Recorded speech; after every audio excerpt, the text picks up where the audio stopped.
a este seminario.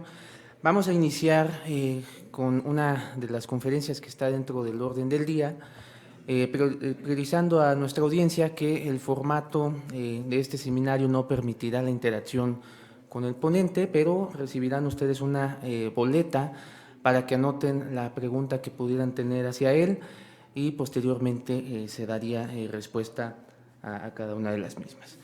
Es para mí un gusto presentar al ingeniero Carlos Federico Uriegas Avendaño. Él es ingeniero civil egresado de la Facultad de Ingeniería de la UNAM, diplomado en Gerencia de Proyectos en el Instituto Mexicano de Desarrollo Tecnológico de la Cámara Nacional de Empresas de Consultoría, y ha realizado múltiples estudios de especialización en Gerencia de Proyectos, Ingeniería de Costos, Informática y Diagnósticos Energéticos. Asimismo, ha dirigido múltiples proyectos de ingeniería de costos, peritajes, auditorías técnicas y normativas de obra. Así también participado con personal técnico de la Comunidad Europea en diversos estudios para el ahorro de energía en nuestro país. Es director general de las firmas Uriegas, Torres y Asociados SADCB, Grupo Éxodo SADCB e Ingenieros Consultores y Contratistas Navarro SADCB. Y el día de hoy nos va a hablar acerca de los gastos no recuperables en la obra pública. Pues bienvenido, ingeniero, a este seminario y recibámosle con un fuerte aplauso también.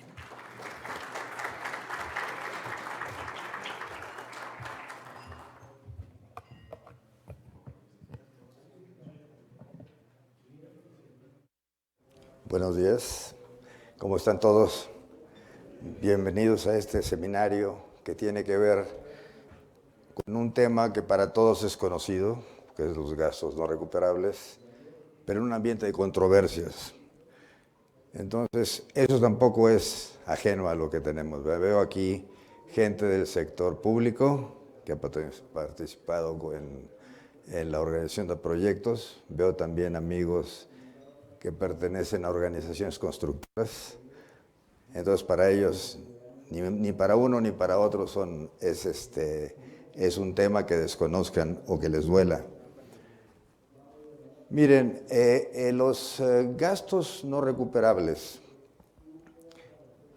tienen una característica. Surgen en las organizaciones y tendremos que entender, primero de hablar de los gastos no recuperables, cómo las organizaciones se manejan. Cualquier organización moderna está basada su actividad en proyectos de muchos tipos, proyectos de construcción, de desarrollo tecnológico, de muchos tipos, casi los que quieran. La tendencia es que la empresa moderna y la organización moderna se manejen por proyectos, porque es una forma de controlar lo que está pasando respecto a los costos. Ya el ingeniero Serra decía la importancia de los costos en este ambiente.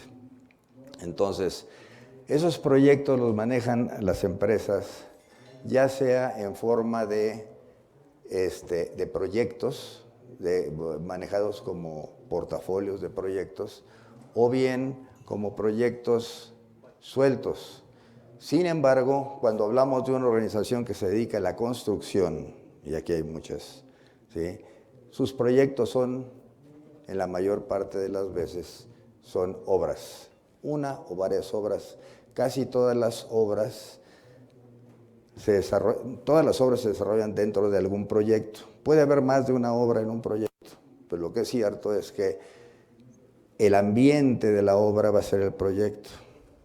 Y todo el ambiente de la organización va a ser ambiente social, ambiente tecnológico, ambiente legal, una serie de cosas que van modificando la forma en que estos proyectos se van manejando dentro de la organización.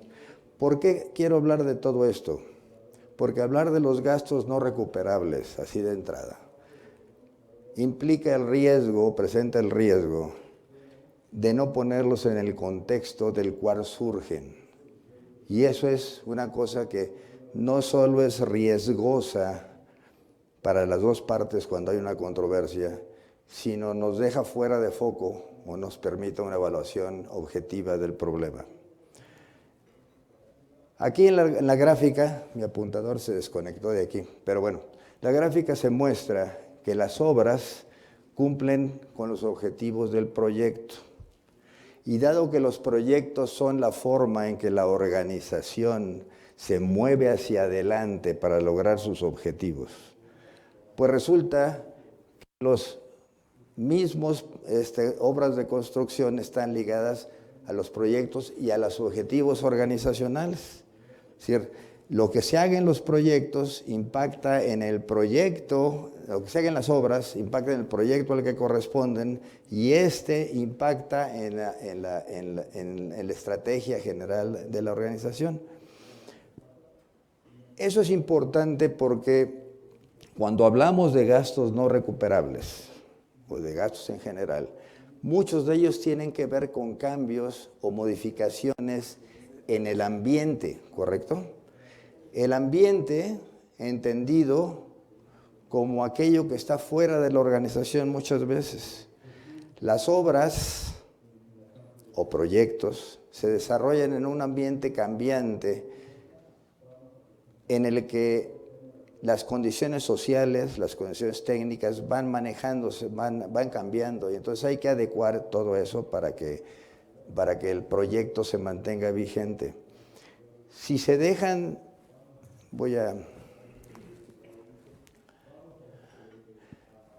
Entonces, cualquier organización también tiene dos tipos de desembolso. Uno, que le llamamos los costos. Si están enfocados a producir lo que produzca la empresa, un bien, una obra, lo que sea, se le denomina costo. Si están enfocados a mantener la operación día a día de la empresa o de la organización, se denominan gastos. Imagínense una empresa de cualquier tipo, constructora, vamos a irnos enfocando en la construcción, una empresa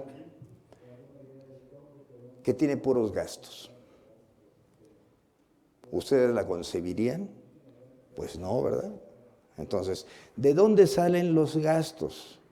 Los gastos salen de la aplicación de los costos y su recuperación con valor agregado, ¿correcto?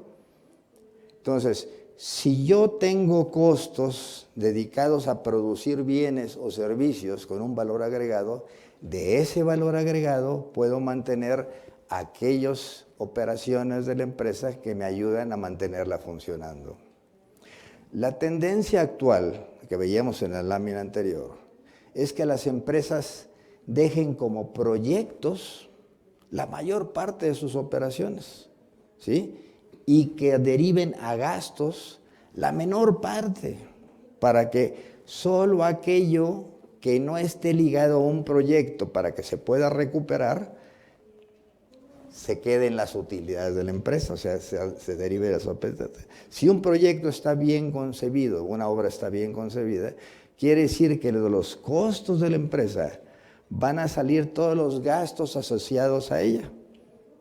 Y solo los gastos que no tengan que ver específicamente con ese emprendimiento, con esa obra, solo esos gastos van a quedar fuera y van a ser muy poquitos. Entonces la empresa se puede manejar muy eficientemente o mucho más eficientemente que si todo lo deriva a gastos y ahí meten una enorme bolsa los gastos y no los aplica, qué gasto va aplicado a qué proyecto, a qué obra, ¿sí? Entonces es importante esta idea. Entonces, si nos imaginamos en una conversación diaria en que hay feo, bonito, frío, calor, oscuro y luminoso, etcétera, etcétera, y hablamos de gastos no recuperables, tendremos que preguntarnos que hay gastos que sí se recuperan, ¿no es cierto? Entonces, ¿cuáles son y cómo se recuperan los gastos en una organización? En esta lámina, que podrán encontrar ustedes que allá arriba algunas cosas, la parte de arriba de la lámina, esta parte de aquí arriba, ¿sí? Representa los costos directos. En este caso le he puesto yo materiales de construcción, mano de obra directa, y faltó aquí, cualquiera me dirá y dirá correctamente, faltó aquí algo que puso el que hizo la lámina aquí, la puso por aquí abajo, que es la maquinaria, ¿no? Entonces, esos son costos directos que todos conocemos y que se aplican a lo que estoy haciendo. De ahí para abajo, estos serían costos indirectos para la fabricación del producto, aquí le estoy llamando. ¿Qué quiere decir? Son los gastos indirectos que uso para la fabricación de la obra, ¿sí?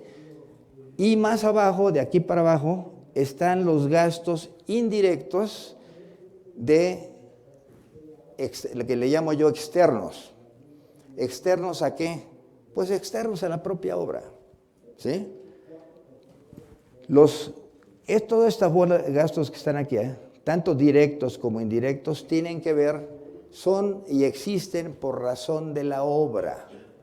Si no hay obra, estos no existen o no deberían existir, ¿sí?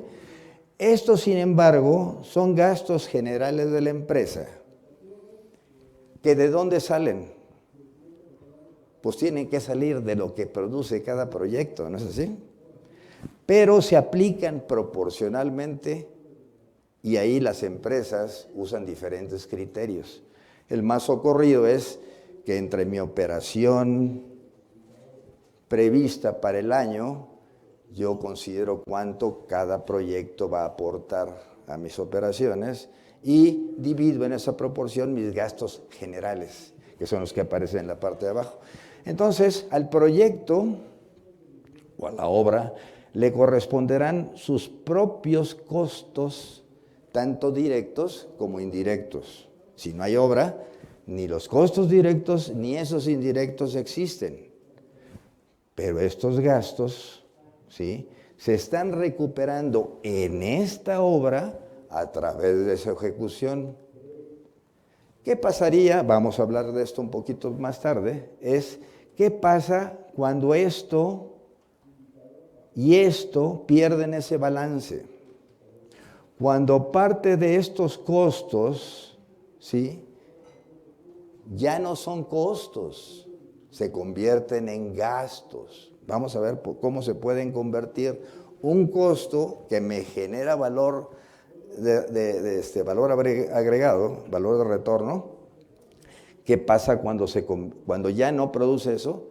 ¿En qué se convierte? No hay más que costos y gastos. Si no es costo, porque no lo puedo recuperar y no me produce utilidades, pues entonces gasto, ¿no? Entonces, vamos a ver. Entonces, esto es una expresión, ni pretendo con esta plática ni enseñarles, porque ustedes saben mejor que yo estos temas, ni enseñarles lo que dice la ley, ni nada por el estilo, simplemente hacer un barrido general de ideas. La ley prevé una integración del costo directo, y aquí lo que van a ver es que en diferentes artículos, ¿sí?, la ley prevé, pues lo que ya platicamos, la integración de maquinaria, material de destinación permanente, mano de obra, maquinaria y equipo, ¿sí? Que los costos de la mano se hayan aplicando los factores salario real. También dice que la mano de obra tiene que aplicarse como salario real, ¿sí? Que el uso de la herramienta y la utilización de maquinaria y equipo de construcción sea determinado por hora efectiva de trabajo. Todo eso ya lo hemos visto. Lo único que está diciendo aquí, que eso que vimos en la lámina anterior, está formalizado para efectos de cotización, ¿sí? Esta lámina es interesante. Si ven ustedes aquí,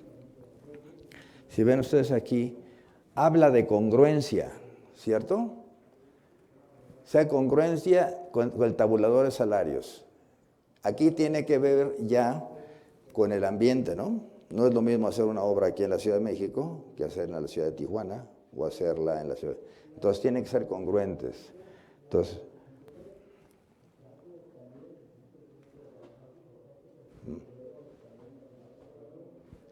ya dejó de trabajar.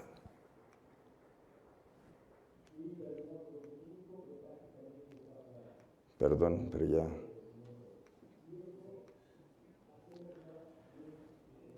Ok. Aquí habla de la maquinaria, ¿sí?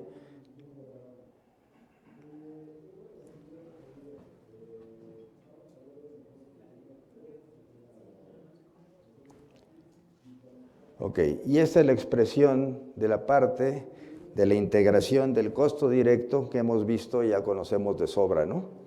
¿Sí?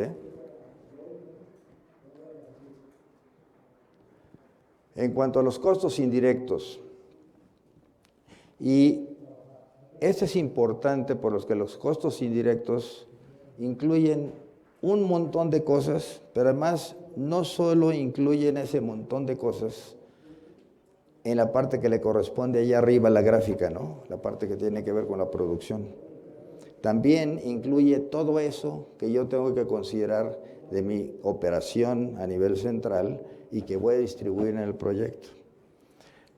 Y los costos indirectos entonces tienen un comportamiento que tengo que cuidar con mucho cuidado.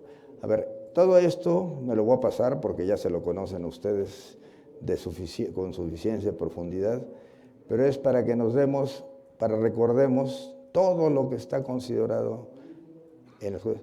De la manera que cualquier cosa que hayamos visto en la parte de arriba después de los costos directos y la parte de abajo en la gráfica, todo eso está aquí, ¿no? Es una buena parte, ¿no? Hay veces que los costos indirectos los vemos calculados en un contrato, pues como proyecciones lineales la mayor parte de las veces, desasociadas totalmente de lo que va a pasar en la obra. Se supone que cada una de las partes de la obra se va a desarrollar y a ella le corresponden cierto nivel de indirectos, ¿sí? Pero la costumbre, y así lo aceptan las dependencias, es que simplemente cada categoría, por ejemplo, de personal o cada categoría de gasto indirecto, pues se considera como un global que se distribuye en todo.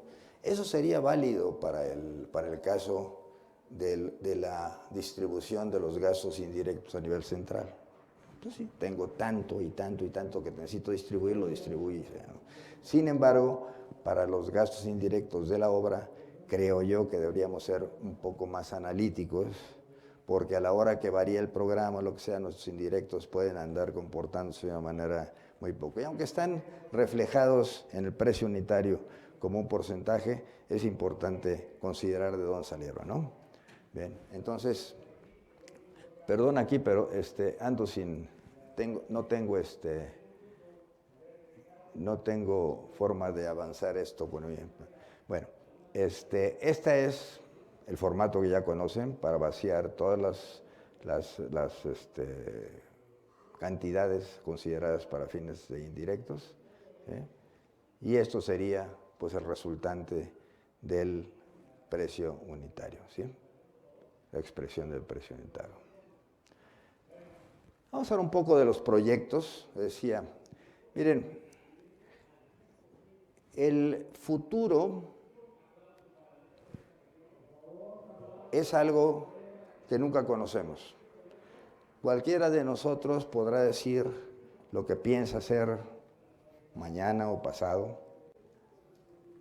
y tener cierto plan para hacerlo, o lo que vamos a hacer después de la comida inclusive, o después de esta conferencia, o en el minuto siguiente.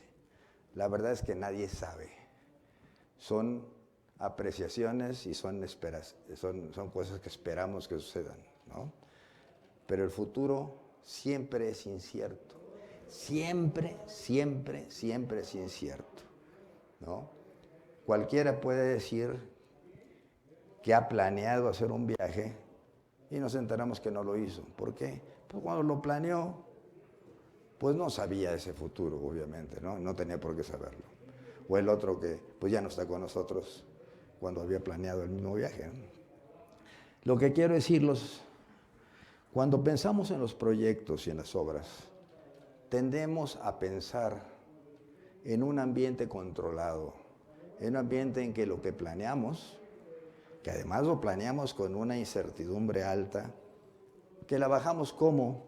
La bajamos a través de la aportación de conocimiento previo de obras anteriores, de la asesoría de gentes que conocen más que nosotros del tema sobre el proyecto que vamos a desarrollar. Hay muchas formas de minimizar esa incertidumbre, ese riesgo o esa incertidumbre. De manera que el futuro no tiene certidumbre y los resultados del proyecto no son previsibles con exactitud. Había alguien en gerencia de proyectos que decía, ¿sabes qué? Hasta ahorita, todos los proyectos han tenido diferentes escenarios de los que planearon originalmente. Ningún proyecto ha terminado igual que se planeó. Fíjense que no estoy diciendo que se terminó a tiempo o terminó dentro del presupuesto. Estoy diciendo cómo se llevó a cabo. Ningún proyecto se ha desarrollado y ha terminado como se planeó. ¿El tuyo? No va a ser el primero, ¿eh? Entonces, porque en gerencia de proyectos también hay quienes piensan que por hacer una buena planeación, ya con eso tenemos garantizado sí podemos garantizar de alguna manera el éxito del proyecto, si lo controlamos adecuadamente. ¿Sí? Pero el chiste es que los proyectos, sus resultados, no es previsible.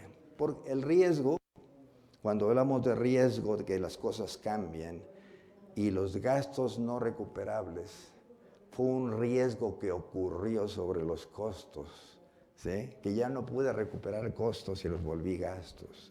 ¿Sí? Entonces, ¿por qué? Pues porque el riesgo es el efecto de esa incertidumbre natural sobre las actividades del proyecto. ¿Sí?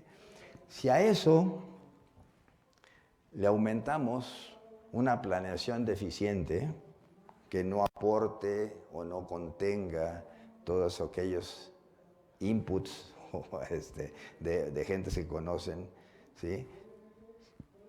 Si no tenemos estudios completos o son inadecuados, de eso no existe, ¿verdad? Si tenemos una ingeniería que está incompleta o que es muy cambiante porque no ha habido suficiente estudio previo del proyecto, si las condiciones de ejecución no se controlan adecuadamente, es decir, si dejamos que ocurran cambios y no los tenemos controlados, ¿sí? Entonces el proyecto se va por rumbos que no debería irse porque no aplico medidas correctivas. Eso es importante, pérdida de visión de los requerimientos del entorno. Decíamos que ese entorno, ese ambiente, si cambia, si no tenemos, por ejemplo, en la mente, tenemos las necesidades de grupos sociales, ¿sí? Los grupos con interés, que le llamamos en gerencia de proyectos, que son grupos de personas o individuos o grupos de individuos cuyos intereses se ven afectados por la realización del proyecto, en forma positiva o en forma negativa. Y pueden estar afectados sus intereses antes del proyecto, durante la ejecución del proyecto o después de terminar el proyecto.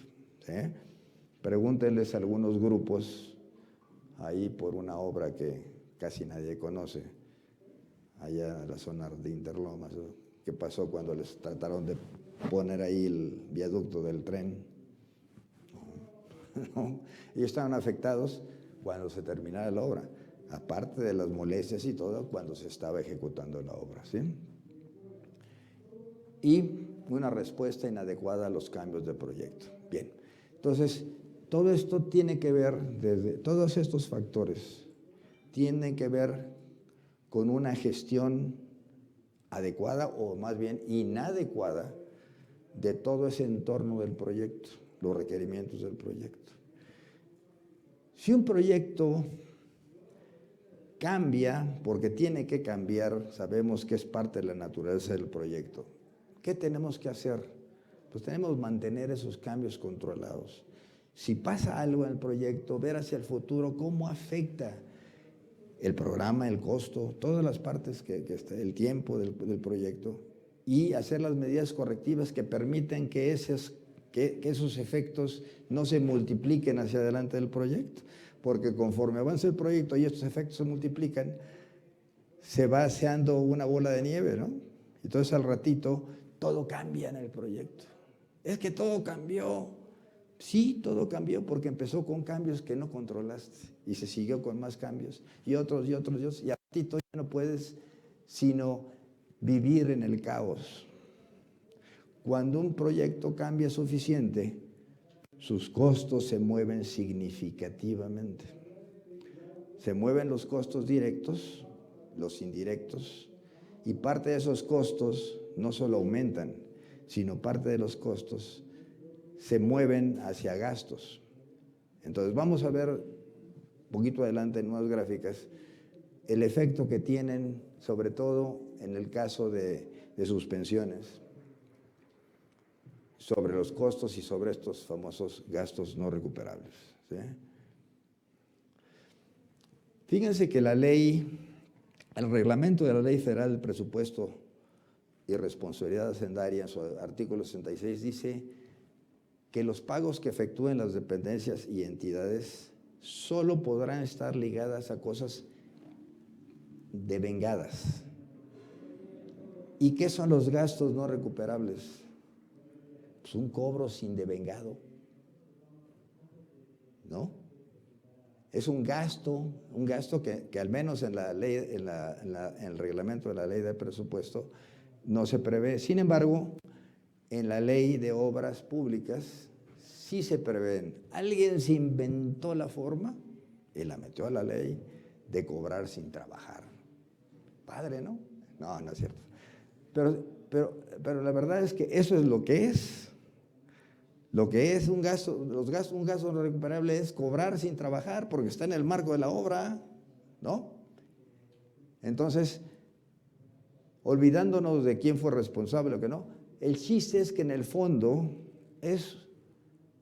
trata de lograr un reconocimiento de que precisamente ese cambio de los costos asociados al proyecto, que al final no cambian, esos gastos no recuperables se han convertido costos en gastos. Ya no producen, ya no tienen devengado, simplemente se gastan. Y tampoco están hechos para que la organización siga funcionando, están hechos para nada. ¿O ustedes piensan que sirven para algo? Pues no, yo creo que no, ¿no? Y eso es lo grave. Entonces, entonces, hay dos tipos de gastos no recuperables aceptados en la legislación. Previo a la contratación, rápidamente, es en el caso de declaración de desierta de una licitación. Ese es uno de los casos. Otro es si no se firma el contrato, ¿sí? Fíjense que aquí, esa frasecita dice, siempre que sean razonables, estén de viaje. ¿Qué es razonable? ¿Qué es bueno? ¿Qué es malo? ¿Qué es razonable? ¿Qué es no razonable? Todo. Bueno, pues es que depende de quién lo vea, ¿no? Lo que es razonable para una de las partes es irrazonable para la otra, ¿sí? Bueno, entonces, el otro caso es la cancelación de la licitación propiamente, ¿no? Y ahí pues nos marca qué es lo que se tiene que considerar como gasto no recuperable. La emisión de garantías, obviamente, es si ya hubo un ganador y se declaró, ya no se va a hacer la obra, ¿sí? Posterior a la contratación es cuando en suspensiones se suspende temporalmente en todo o en parte los trabajos que se contrataron o se dan por terminados anticipadamente, ¿sí? Y en esos casos la ley prevé el pago de no recuperables. Otro es en la suspensión, rescisión administrativa o terminación anticipada. Una serie de cosas que aplican ahora ya a la terminación anticipada. Para mí, en un análisis, a lo mejor simplista, una terminación anticipada y una rescisión, para mí, aunque son diferentes, son de hecho una suspensión del trabajo indefinida, ¿no es así? ¿Ok? Entonces tenemos que ver varios factores aquí para ver en qué escenario nos estamos manejando. Aquí se habla de la suspensión de los trabajos, ¿sí? Y todo esto cuando no lo pongo ahí quiere decir que está la frasecita de siempre y cuando sean razonables, etcétera, etcétera, ¿no? ¿Ok? Eso es nada más para ir barriendo las ideas rápidamente. Cuando son, por caso fortuito, plantilla de veladores, y nos dice cuáles de esos costos directos e indirectos se pueden recuperar.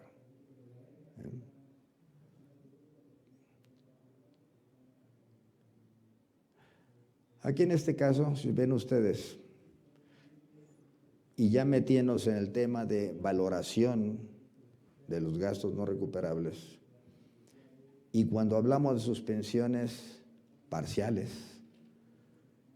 es un reto decir siempre y cuando no ha sido trasladada a esa persona. Se supone que te lo reconozco si no lo trasladaste. ¿Y qué hago con un supervisor que está participando en 4 frentes?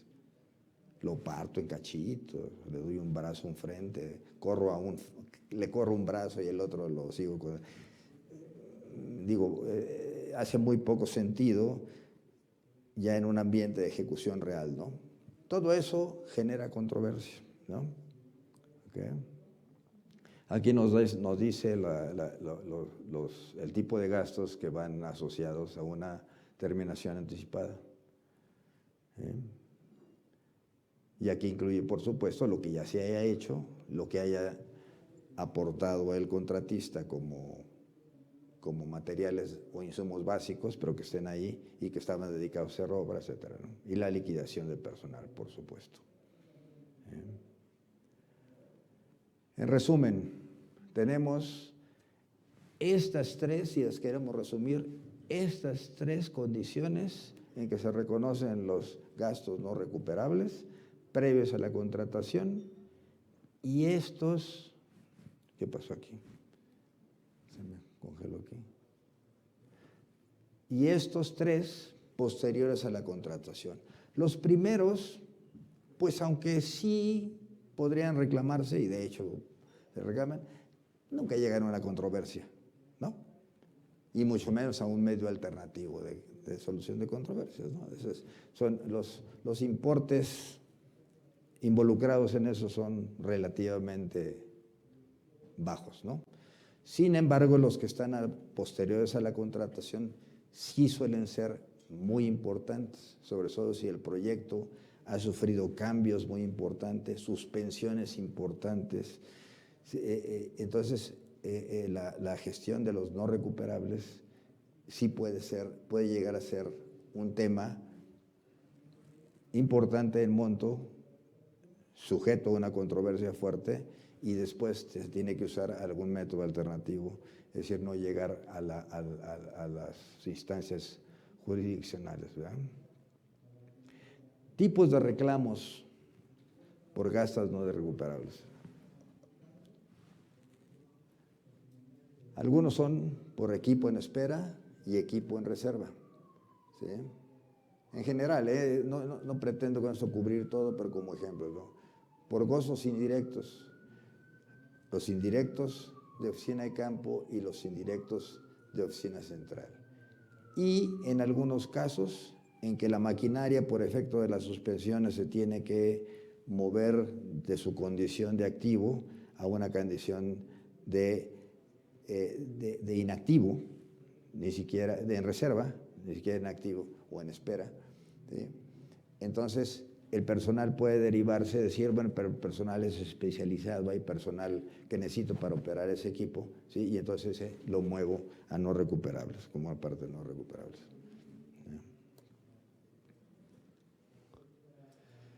Decíamos que entonces, ¿de dónde vienen las controversias? Generalmente las controversias no son respecto a la procedencia, aunque sí nos hemos encontrado casos en que el perito o quien va a definir o determinar el caso o el reclamo de una de las partes tiene que determinar si es procedente o no. Normalmente es un trabajo que deben hacer las partes, las instancias a nivel de parte, porque si partimos de que una de las partes dice que no procede y la otra, pues ya estamos de inicio en un tema que no correspondería a un perito, sobre todo un perito en costos, determinar, ¿no? Entonces, las controversias tienen su origen esencialmente en que una parte y la otra tienen visiones diferentes de los efectos económicos sobre el costo del proyecto de todos estos cambios. La resolución de las controversias están previstas en estos dos artículos, el 95 de la ley y el 290 del reglamento, ¿sí? En que nos indican cómo se hace cómo se debe llevar el proceso, ¿sí? Pero si quisiéramos mostrar cómo se muestra el proceso de un reclamo, y es una lámina que se hizo y me tomé la libertad de tomar de parte de lo que se ha desarrollado en algunos proyectos que hemos hecho y que no está desarrollada por mí, sino por parte de los equipos con los que hemos participado, ¿sí? Normalmente hay un reclamo internamente en la empresa, se analiza, ¿sí? Y se discute internamente y hay un tipo de visto bueno empresarial, decir, oye, tenemos todos estos reclamos. Allá nuestros amigos nos pueden decir si esto es verdad o mentira, lo pueden hacer de forma diferente, pero en general hay un proceso de revisión interno, es decir, ¿qué presentamos, cómo lo presentamos? Esto sí es así, esto acá. Y ya que llegamos a ese punto, ¿sí? Entonces lo ajustamos como se necesite y lo presentamos a conciliación, ese problema normalmente primero al nivel de la residencia, que es el responsable directo en la obra. A ese nivel lo presentamos. Si a ese nivel tenemos una respuesta positiva, pues hacemos un convenio, se elabora y se paga, ¿no? En caso de que no, lo subimos de nivel y pedimos una cita con el director del área o con el gerente o con quien sea, a un nivel superior al del residente y tratamos de conciliar con él esas diferencias que tenemos. Él tiene, normalmente, una persona de este nivel tiene mucho más autoridad dentro de la organización, contratante en este caso, que la que tiene el residente. Entonces él sí puede definir ciertas cosas que el residente no puede y puede él solucionarlo, en cuyo caso se soluciona, se hace el convenio, se firma y se paga, ¿no? La otra es, si a ese nivel no logramos nada, entonces nos vamos a lo que prevé la ley como un procedimiento de conciliación ante la Secretaría de la Función Pública, ¿sí? La Secretaría de la Función Pública no tiene facultades de determinación. Su facultad es invitar a las partes y que junto con ella puedan llegar a una conciliación. Es una conciliación parecida a las otras, pero con la formalidad de que hay una autoridad que está de por medio, ¿sí? Da fe del procedimiento. Nunca va a decir la Secretaría de Función Pública, hágase así, tú tienes razón, o denme la información, nada de eso. Es simplemente una figura de conciliación que sirve como una especie de conciliador amigable entre las partes para que entre ellas logren conciliar, ¿sí? Si las partes en esa instancia de función pública logran conciliar, ahí se termina, se va al convenio y se paga. Pero si no, nos vamos a instancias jurisdiccionales, ¿sí? Esta sería la primera instancia, esta la segunda instancia, esta lo que le llamamos tercera instancia y esta cuarta. ¿Por qué por todos los medios hay que evitar llegar a esa cuarta o última instancia? Porque esta instancia está en manos de un juez que no va a decir si una parte cuya visión de los efectos es 100 y la otra parte cuya visión de los efectos es 20, tienen razón. O le va a dar 20 a una parte o le va a dar 100 a otra. Y ahí no va a haber conciliación. Hay de una definición, pero no hay una conciliación. Ya nos salimos de la conciliación. La conciliación termina aquí, ante función pública. Entonces dirán ustedes, a ver, pero si función pública no puede decir nada, pues ¿para qué? Pues nos vamos a ir acá. No, porque acuérdense que el artículo respecto a este procedimiento dice que en este punto las partes pueden acordar la participación de un perito tercero para que determine, en base a la información que le proporcione una y otra parte, no quién tiene razón, sino cuál es lo que en justicia y bajo su punto de vista y su buen saber y entender le podría corresponder a cada parte para que logren un acuerdo que no es ni todo para uno ni todo para otro, sino algo que satisfaga el tema de controversia para una parte y a la otra. ¿Sí? Entonces, ¿cómo se vería esas etapas del proceso de conciliación ante función pública? Primero, alguien, una parte o la otra, cualquiera de las dos, el proceso de conciliación ante función pública lo puede promover el constructor, normalmente eso es el caso, pero también lo puede promover la dependencia o la entidad, ¿sí? Entonces, hay una solicitud de inicio del proceso de conciliación. A eso le sigue, normalmente, aunque esto no siempre se da, si hay algún hueco o alguna cosa de función pública no le quede claro en qué consiste la controversia, qué quiso decir la parte que está actuando, etcétera, le pide más información.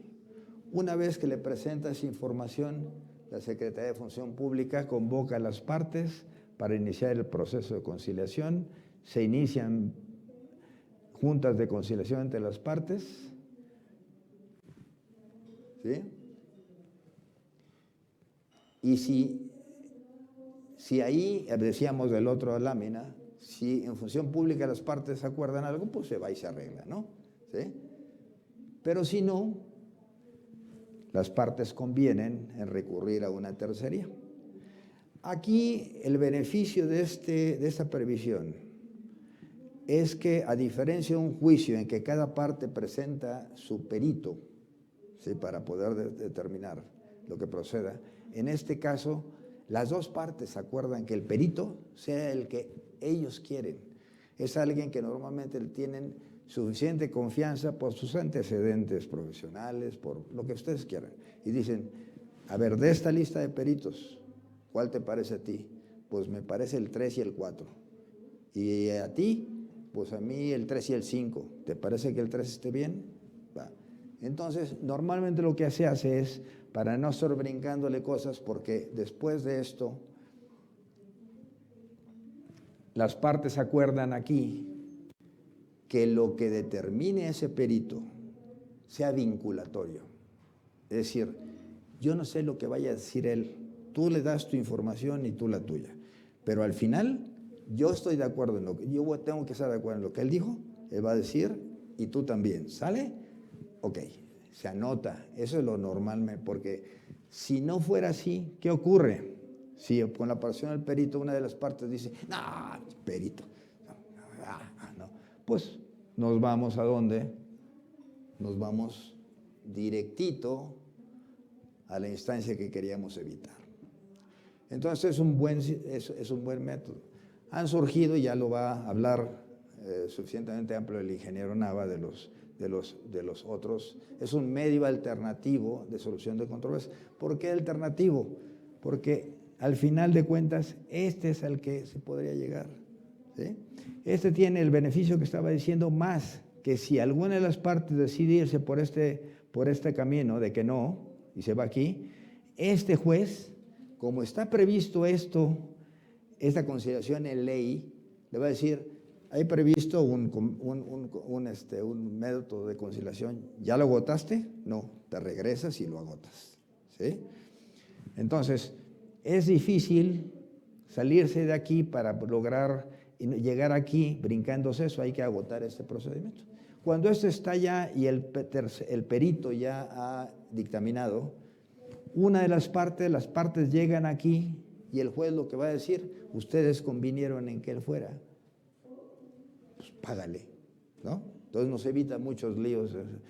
Y esta instancia toma mucho tiempo y es, en el caso de la constructora, una pérdida de recursos disponibles para hacer nuevos proyectos, porque no le van a pagar hasta que esto esté ya terminado. Y para el caso de la dependencia, cuando el fallo sea contrario a ella en una instancia, porque este es fallo en contra de uno y a favor de otro, no hay otra, ¿no? Y entonces, si tiene fallo en contra de la dependencia, ¿qué pasa? Que el funcionario puede tener responsabilidades, ¿sí? Por muchas cosas. Entonces, de esta manera, la responsabilidad del funcionario queda bastante solventada, de hecho, porque la determinación la hace el perito, ¿sí? No el funcionario. Bien, vamos a ver los escenarios de suspensiones. Previo al inicio de los trabajos, vamos a tener esto, que es una visión simplista de un proyecto que tendría aquí 4 frentes de trabajo y con una fecha de inicio que ahí se ve, ¿sí? Vamos a decir que por entrega tardía del anticipo o por razones técnicas que tengan que ver con suspensiones sociales, qué sé yo, lo que ustedes quieran, hay obras, cada vez con más frecuencia, obras importantes que van a arrancar, pero arrancan con una suspensión, ¿sí? Parece increíble, pero así ya hemos visto algún ejemplo recientemente, ¿no? Entonces, la entrega tardía del anticipo, de hecho, para efectos de costos y análisis de costos, es una suspensión, porque no estoy obligado a hacer nada, puedo no hacer nada, y si no hago nada y transfiero mi fecha de inicio acá, pues es de hecho una suspensión aquí, ¿no? Entonces, el artículo 50 de la ley da cuenta de qué es lo que pasa con el programa. Hay un corrimiento total del programa. Pero para nuestro tema, este es un punto en el que tenemos que analizar qué pasó con los costos, qué gastos. Fíjense, aquí les decía hace un rato, aquí el costo del proyecto, ¿cuál es? El mismito. Sin embargo, costos de estos que estaban para aplicarse aquí se han vuelto gastos para la empresa. Vamos a hablar un poquito más de eso en un ratito, pero vamos a decir aquí, imagínense una obra en que ya vamos a empezar aquí y de repente me dicen que no puedo empezar. Y yo ya tengo tractores, tengo personal, tengo todo listo para empezar, porque además si no lo tengo, soy penalizable, ¿no? Entonces lo tengo que tener. ¿Qué pasa con todo eso? ¿Me lo llevo a mi casa y lo traigo 3 meses después? A ver, tantito. ¿Qué es lo razonable? ¿Qué es lo razonable? ¿No? Una vez que se inician los trabajos, bueno, este programita lo hemos ya recorrido, pero es el mismo programa con sus mismos costos y todo, no hemos variado nada, ¿eh? De repente ya tenemos un avance hasta aquí.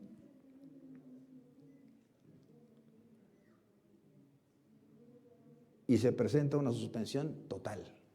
Todo el proyecto se suspende. ¿Qué pasa con nuestro programa? Bueno, la ley dice que hay un diferimiento de la fecha de terminación, ¿sí?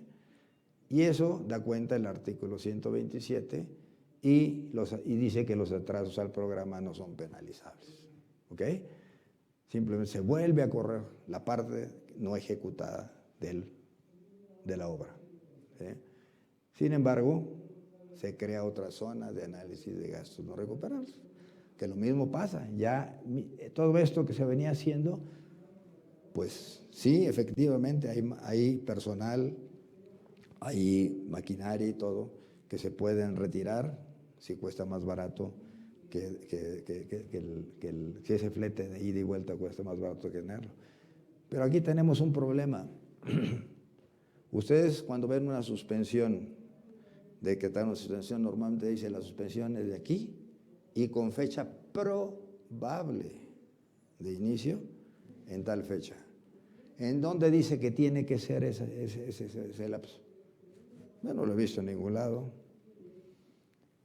Si las razones son técnicas, y en algunos proyectos lo han sido porque un tercero es el encargado de gestionar los aspectos técnicos del proyecto. Por ejemplo, una secretaría, pero tiene que ver con el proyecto. Pero ese está avanzando y simplemente ha tenido que decir alto al proyecto porque tengo indefiniciones de tipo técnico.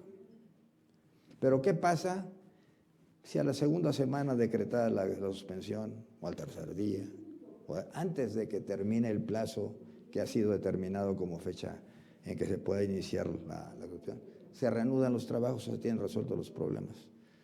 ¿Ustedes creen que sería razonable pensar que la dependencia pudiera decir, no, yo ya el quinto día ya lo solucioné, pero como tengo la suspensión hasta allá, no, mejor espérate hasta que podamos y reanudamos en la fecha? No, lo va a reanudar, por supuesto, y además tiene toda la autoridad para hacerlo, ¿sí?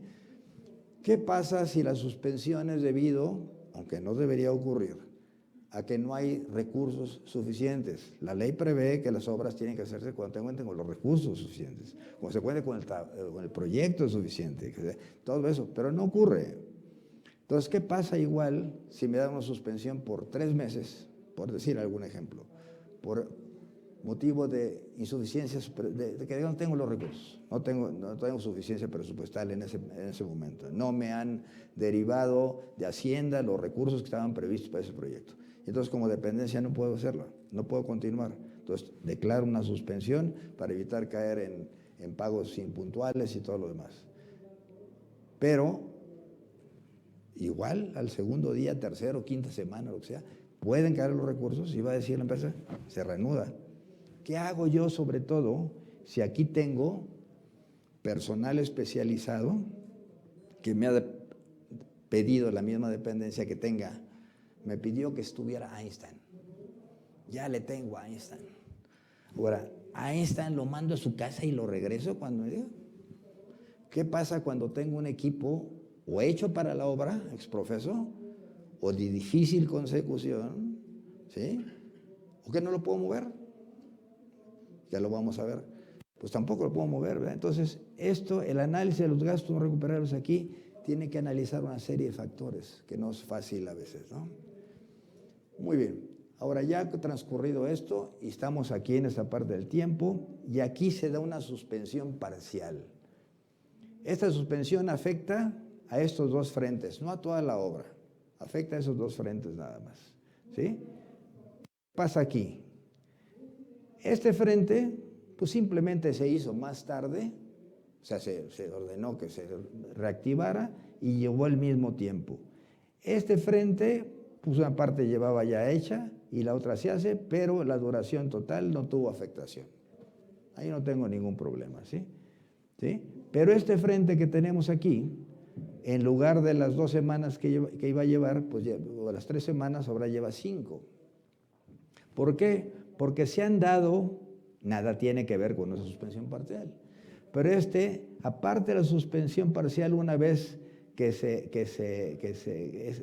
como estaban suspendidos estos, continuaba, pero en estos amarillos son interrupciones del proceso. No estamos hablando de suspensiones, que la ley prevé que si hay suspensiones de corto plazo, se junten todas y su efecto se contabilice. No, estoy hablando de que hay interrupciones dentro del proceso. ¿Por qué? Porque el proceso se estorbó porque el derecho de vía se ajustó, se estorbó porque el espacio para que maniobraban las maquinarias en la ejecución de una cimentación especializada, pues ya no tienen margen para maniobrar. Hay más equipos en espera que de hecho se quedaron parados mientras nosotros podíamos hacerlo. En fin, estas son interrupciones del proceso que no son suspensiones, pero son interrupciones que son suspensiones, pero dentro del proceso de la producción. Entonces, estos efectos tienen un componente diferente, de manera que aquí estamos hablando, en esta parte de aquí, análisis de gastos no recuperables. Hay quienes dicen o pretenden llevar estos efectos de gastos no recuperables. No. Cuando estos efectos de retraso, de suspensión, eso, ocurren dentro del tren de producción, se deben llevar a los precios unitarios como una afectación a los rendimientos generales del proceso, ¿sí? Por cambio de condiciones, ¿sí?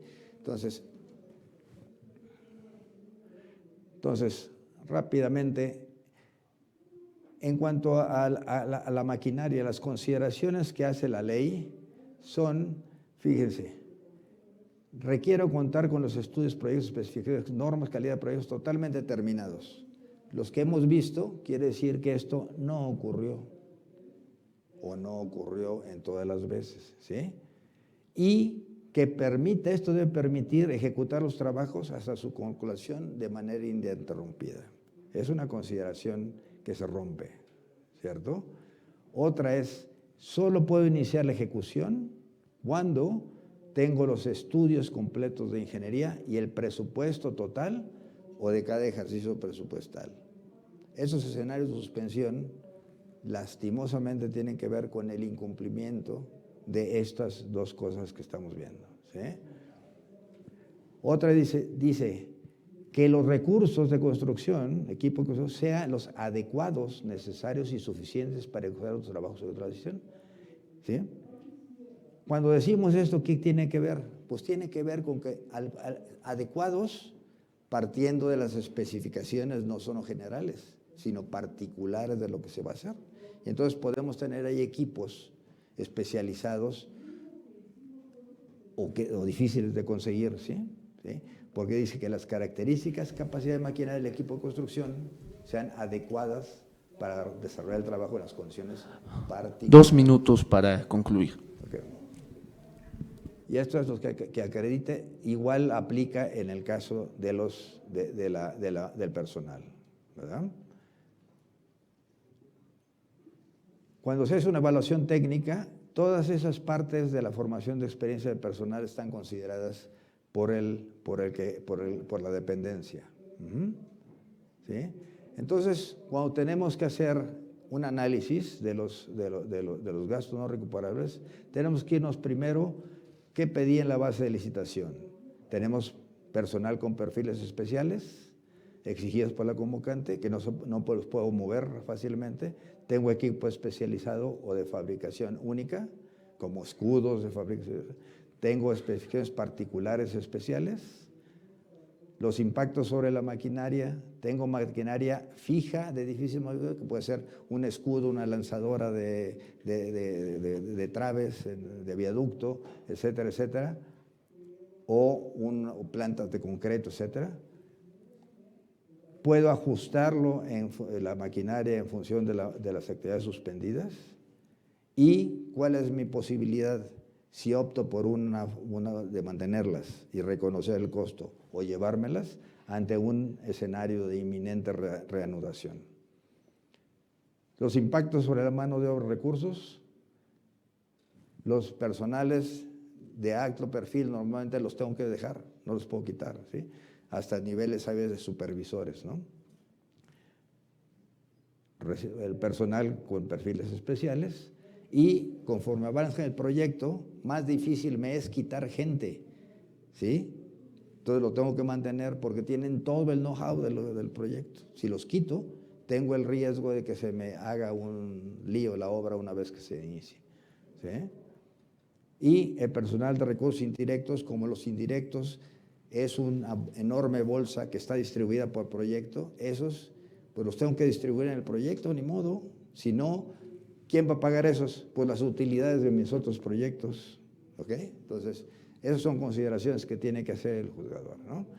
Y normalmente en estos casos de personal, usamos la aplicación de criterios de la norma internacional de contabilidad, que no nos dice más que algunos recursos son de carácter, ahí no se ve casi, pero que algunos recursos los podemos considerar de carácter fijo, no los puedo mover, a otros son semifijos y otros variables, eso sí, o sea, los fijos, independientemente del nivel de la producción, ahí están, ¿sí? Los semifijos, pues depende, ¿qué casos son? Pues un fijos puede ser el gerente general, un semifijo puede ser un jefe de supervisión, y un variable puede ser un ayudante, para hacer así muy... Entonces, normalmente lo que se hace es una clasificación aquí se están poseyendo periodos de suspensión que están concatenados y estamos, tanto para administración de campo como para administración central, dando lo que arranca con una participación 100% y conforme va avanzando, los de admisión central los estoy dejando fijos, sin embargo estos van, los fijos en campo son iguales y los otros, los semifijos, van sufriendo una disminución y los variables una disminución más prolongada. Es un criterio, pero pueden usar otros. Pero el chiste es que... Sí. Por favor. Entonces, pues eso sería todo. Os invito a hacer alguna nota, que tendré mucho gusto en responderles. Y esto ha tenido la intención más que de decir cómo se atienden, es decir, cuál es la forma correcta de enfocar una controversia derivada de los gastos no recuperables, ¿no? Muchas gracias. Gracias, ingeniero Carlos. Realmente el lenguaje con el cual ha impartido esta conferencia es ampliamente coloquial. En lo personal, yo no soy experto en el ámbito de costos, pero me quedó muy claro todos aquellos gastos que no podemos recuperar y que es muy importante que consideremos en nuestra obra, en los contratos, que son acuerdos de buena voluntad o de buena fe, desde el matrimonio incluso es un contrato, y es por ello que es muy interesante que entendamos estos conceptos. Para los estudiantes que están acá presentes, de igual manera estábamos conversando en el lobby la importancia que tiene todos estos temas que a veces en la escuela no lo vemos con profundidad, pero que resultan ampliamente importantes para nosotros. Gracias, ingeniero, por su intervención. Una disculpa por el tema, el tiempo lo tenemos bastante ajustado y de hecho vamos ya con algunos minutos de retraso, y en ese sentido recibimos dos preguntas que vamos a hacer entrega al ingeniero para que lo puedan abordar y él directamente les pueda responder. A continuación, no se nos vaya, ingeniero, le vamos a hacer entrega de un reconocimiento por su participación en este seminario, para lo cual doy la bienvenida a Guido Farina, un artista gráfico que hará mención o el marco o el contexto de este reconocimiento que se le hará entrega.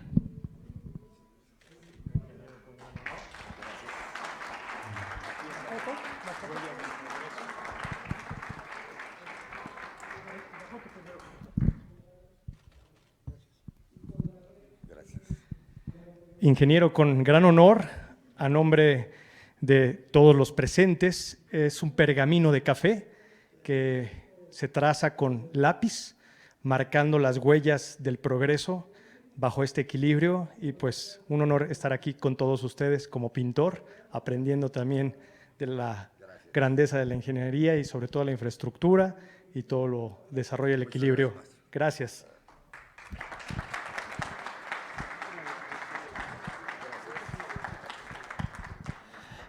Gracias. Y vamos a continuar ahora dentro del programa. Tenemos un panel, para lo cual pediría a nuestros panelistas que por favor se integren a esta mesa: el arquitecto Jorge Mata Ortega, el maestro en ingeniería José Sabino Varela, el doctor Saúl Díaz Godínez y el licenciado Pedro Salvador Méndez, que nos van a hablar justamente de lo que ya comentábamos: los contratos, los tipos de contrato en la obra pública y sus principales controversias.